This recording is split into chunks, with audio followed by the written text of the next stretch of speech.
जी, मैं आता हूँ गिरीश भाई आपके पास। दर्शक मित्रों, आपको मैं इन्फॉर्म करना चाहूँगा कि हमने परसों से, आज तीसरा एपिसोड आया, हमने डेली इकोनॉमिक कैप्सूल इंट्रोड्यूस किया है, जिसके अंदर दिन की 5, 6, 7 बड़ी खबरें होती हैं, जो नटशेल में आपको बताई जाती है। अप्रॉक्सिमेटली 15 मिनट का कैप्सूल पर डे रहता है और ये आर्थिक विषयों के ऊपर है। जो हमारे जनरल चैनल्स हैं जिस टाइप के, ये पहला ऐसा चैनल है जिसने ये कैप्सूल पर डे के हिसाब से इंट्रोड्यूस किया है।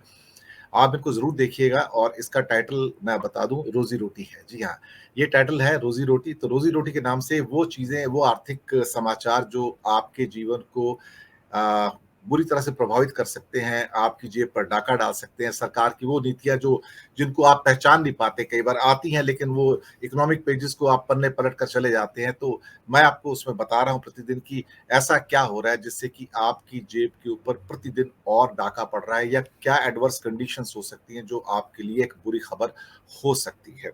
जैसे कि उसमें एक खबर थी कि पिछले साल की अपेक्षा इस साल तक टेक्सटाइल के, गारमेंट्स के और लेदर गुड्स के जो रेट्स हैं 7 से 10% बढ़ गए। तो आप ये नहीं सोच पाए कि आपने जो एक शर्ट 1000 रुपए की खरीदी थी, वो इस साल वही शर्ट आप 1100 रुपए की खरीद रहे हैं। या जो चप्पल आपने 800 रुपए की खरीदी थी पिछले साल इसी महीने में, इस साल वही चप्पल 900, 950 रुपए की खरीद रहे हैं। तो ये चीजें भी मैं आपको बता रहा हूं कि इसको इग्नोर मत कीजिएगा। हम आप तक की खबरें डेली एक इकोनॉमिक कैप्सूल में लेके आ रहे हैं और छोटी छोटी आर्थिक सर, मदद के लिए हमेशा आपसे हम कहते हैं कि जी, एक मिनट बीच सर। में मैं आपको कम्प्लीमेंट देना चाहूंगा। ये कैप्सूल नहीं है, विटामिन का कैप्सूल है, जो जी हमारे जी विचारों को और पुष्टि और तुष्टि देता है। जो नॉलेज हमें नहीं होती, वो टेक्निकल नॉलेज आप हमें दे रहे हैं, तो हम विचारों से पुष्ट हो रहे हैं। ये विटामिन का B1, B6, B12 का कैप्सूल है। जी, बहुत बहुत आभार सर आपका। और साथ में ही आप छोटी छोटी आर्थिक मदद हमेशा करते भी हैं और करते रहिएगा। नीचे UPI number, bank account number दिए हैं। इसके अलावा सुपर स्टिकर का साइन भी है। हेमलता जी का कंट्रीब्यूशन आया है, उनका बहुत बहुत शुक्रिया। गिरीश जोशी भाई, कुछ ऐसा हो रहा है इस दुनिया में जो अलग तो नहीं है, लेकिन ऐसा लगता है कि पैटर्न बन गया है। अभी कलयुग है ना, तो सबसे ज्यादा क्या बिकेगा? हथियार ही बिकेंगे और क्या बिकेंगे। और हथियारों के सौदागर कौन है? वही रशिया, वही चाइना। चाइना भी काफी बेचता है, वो अमेरिका सबसे बड़ा सौदागर है। और उसकी दो ही इंडस्ट्री है जो उसको सस्टेन करती है, एक इंश्योरेंस इंडस्ट्री है और एक आपकी सारी की सारी ये जो है डिफेंस इंडस्ट्री है। इसके बिना तो अमेरिका भी बैंकरप्ट हो जाएगा देखा जाए तो। अब सबसे ज्यादा हथियारों को बेचने वाला, उसको तो एक ट्रिगर पॉइंट चाहिए ना। मिडिल ईस्ट उसको ट्रिगर पॉइंट मिला। ये सोचना चाहिए था, जो सुनील जी ने भी कहा, अरुण जी ने भी, भाई आप जाओ उसको रुकवाने की कोशिश करो कि ये कॉन्फ्लिक्ट रुक जाए। पर आपने तो घोषणा कर दी कि मैं अपना पूरा सैनिक बेड़ा आपको भेज रहा हूं, एयरक्राफ्ट कैरियर भेज रहा हूं, तुरंत एम्यूनिशन आपको भेज रहा हूं। ये फिर मुखौटा तो वही आ गया ना कि हम तो बुद्धा का और गांधी का मुखौटा लगाते हैं, लेकिन अंदर से हम गॉड्स हैं एक्चुअली। बाइडेन भी तो वही है सर, अमेरिका वही तो कर रहा है, फर्क कुछ नहीं पड़ता। इराक भी ऐसे बर्बाद किया था। I think George Bush junior था उस टाइम सर, था कुछ नहीं, लेकिन सद्दाम हुसैन के अंदर मुझे लगता है कि ऐसा विलन खड़ा कर दिया कि दुनिया को यकीन हो गया, हाँ भाई विलन है। वहां था ही नहीं एक्चुअली देखा जाए तो। This is something the real America, just putting the kerosene on everything sir. मैं इसमें एक चीज ऐड करना चाहता हूँ जी सर। आपके एक सवाल में। मैं एक चीज ऐड करना चाहता हूँ कि जो जापान है, जिसने पूरी दुनिया में सबसे पहले हिरोशिमा और नागासाकी को झेला था, उसके 2 शहरों में, वो वहां के प्रधानमंत्री कहते हैं कि रक्षा बजट में 5 सालों में 2 गुनी वृद्धि करनी है, यानी 332 अरब डॉलर का करना है। जो खुद न्यूक्लियर विभीषिका झेल चुका है, वो कह रहा है कि 5 सालों में रक्षा बजट 2 गुना करना है। बस ये एक इनपुट देना था। बल्कि यहाँ पे ये भी मैं ऐड कर दूं आपकी इस बात के अंदर कि नॉर्डिक कंट्रीज के अंदर जो सबसे स्ट्रांग आर्मी मानी जाती है, फिनलैंड की मानी जाती है। और फिनलैंड को बहुत मजबूत आर्मी मानी जाती है, जो कि एक्चुअली सारे पीस कीपर्स हैं। जो 5 कंट्री हैं, जो नॉर्डिक कंट्री, स्कैंडिनेवियन नेशंस हैं, लेकिन उसमें फिनलैंड की आर्मी बहुत मजबूत है। उसका जो बॉर्डर है रशिया के साथ, सबसे लंबा बॉर्डर है। और वो भी एक्चुअली नाटो का मेंबर बनने का भी जब चल रहा था सारा, तो काफी विरोधाभास आए थे। तो हर आदमी हथियारों की दौड़ में इस टाइम आगे है। गिरीश भाई। धन्यवाद दिनेश जी। काफी पैनलिस्टों ने अच्छे अच्छे मुद्दे बताए। अब इसको थोड़ा अगर पीछे से देखें तो अमेरिका का एक Stockholm International Peace Research Institute एक डॉक्यूमेंट हर साल रिलीज करता है। उसमें इस वक्त उसने लिखा है ऑयल वेपन रिलेशंस। ऑयल और वेपन्स का रिलेशन जो क्या, उस पर बहुत अच्छा स्ट्रेटेजिक उन्होंने पूरा दिया है। तो उसमें ये दिखाया कि how did America enter into this oil dirty business, कि वो रिफाइनिंग तो ये सेवन सिस्टर्स जो इनके पास है उनकी मोनोपोली, वो 8वीं होने नहीं देते। ऑयल सप्लाई कौन दे रहा है? गल्फ दे रहा है। 1960s में ओपेक बनता है। 1970 तक उन लोगों ने अपने हिसाब से रेट को बहुत ही स्टेबल रखा था। 73 में आप from the blue Arab oil embargo लग जाता है और वो $24 से 56 पहुंच जाता है। अब क्योंकि रिफाइनिंग वांट्स टू अर्न, आप इसकी आप क्रोनोलॉजी देखिएगा तो रेट उसी वक्त बढ़ते हैं जब किसी को आम सप्लाई हो जाता है, क्योंकि that payment gets very costlier. तो ये पूरा सिंक्रोनाइजिंग है। 1979 में ईरान रेवोल्यूशन होता है तो 56 से 125 पहुंच जाता है। Iran reacted to the game that US was playing.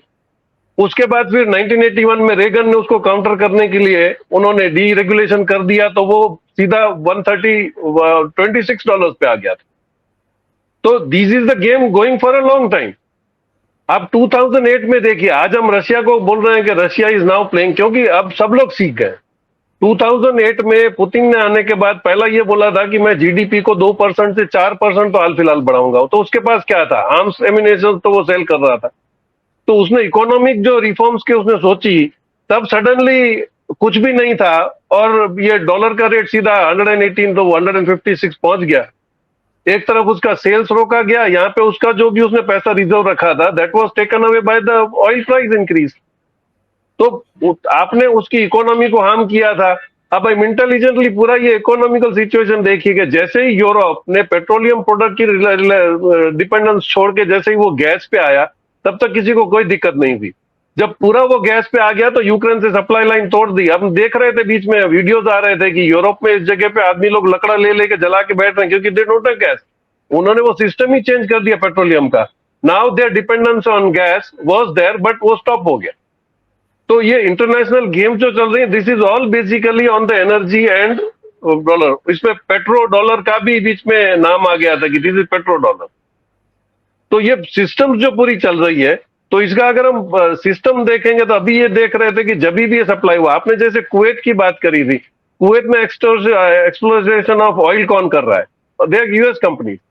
और ये मीडिया में नहीं आया था, लेकिन 91 में जब गल्फ में आप घूमते तो वो बात हो रही थी कि इन्होंने बिल्कुल स्लाइड करके इराक की टेरिटरी से तेल उठाना शुरू किया था, which Saddam Hussein want them for 3 years।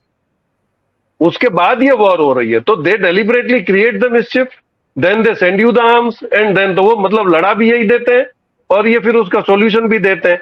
और इसका सबसे अच्छा सिस्टम क्या है कि America does not give military aid to anybody. वो पहले वहां पे ड्रग्स माफिया आते हैं, वहां पे थोड़ा सोशल अनरेस्ट होता है, उसके बाद उनको हेल्प करने के चक्कर में ये सारे हथियार बेचते हैं कि भाई आप इनको कंट्रोल करो।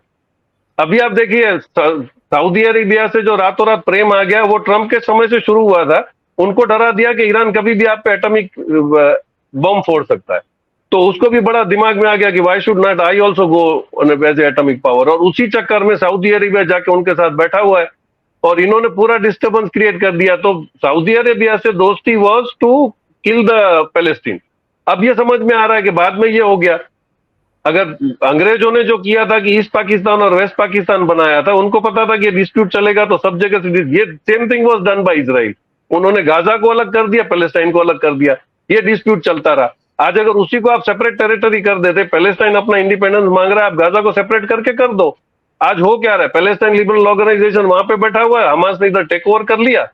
तो this is all a part of a game, all created by the people we know कि वो क्यों कर रहे हैं। तो ऑयल प्राइसेस जब भी आर्म सप्लाई हो जाते हैं उसके बाद सडनली बढ़ता है, ये पूरा क्रोनोलॉजी है। तो हमको ये सोच देखना पड़ेगा। और आर्म सप्लाईज आज की तारीख में भी आप रिपोर्ट देखें तो 47% American Israel are the suppliers of the arm. और ताजुब की बात ये है कि यूएस के रिसिपिएंट्स कौन है? 24% सऊदी, 10% ऑस्ट्रेलिया और 7% अल्जीरिया। जबकि हम लोग जिस रशिया से ले रहे हैं that is India is 23%, China 18%। और सबसे बड़ी अच्छी बात क्या है कि साउथ कोरिया दोनों से माल ले रहा है और एक्सपोर्ट भी कर रहा है। तो ये पूरी जो गेम है दैट इज सो कॉम्प्लिकेटेड कि इसको अगर इंडिविजुअली हम एसेस करेंगे तो समझ में आएगा कि सारी game between oil price and weapons चल रही है। जी